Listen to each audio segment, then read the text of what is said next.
Yung akala mo afford mo na, pero hindi pala. Hello mga kapitbahay, it's Jen. Pag-usapan natin yan. Here are the common financial mistakes sa pagbili ng property. Mistake number 1, kulang sa down payment. Down payment pa lang, ubus na yung savings mo. Dapat, lagi kang may extra for emergencies.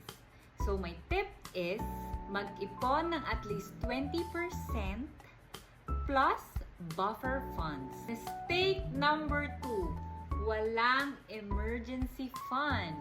Akala mo fixed ang gastos.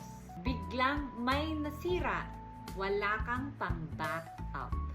My tip is, may 3 to 6 months kang worth of your salary. Mistake number 3, di sinuri ang hidden costs. May monthly dues pala, may property taxes pala, hindi na kaya ng budget. Therefore, what you should do is you should plan for the hidden costs like the taxes, insurance, and condo dues. Mistake number 4, overestimating monthly income.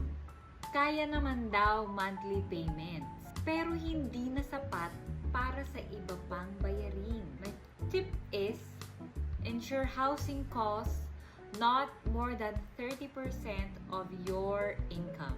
Mistake number 5, emotional buying. Ang ganda kasi, pero hindi practical. So stick to the budget. Tip, choose a home that fits your finances, not just your dreams. Kaya bago bumili ng bahay, planuhing mabuti. I can follow for more tips. Avoid these mistakes para hindi ka ma-stress sa future.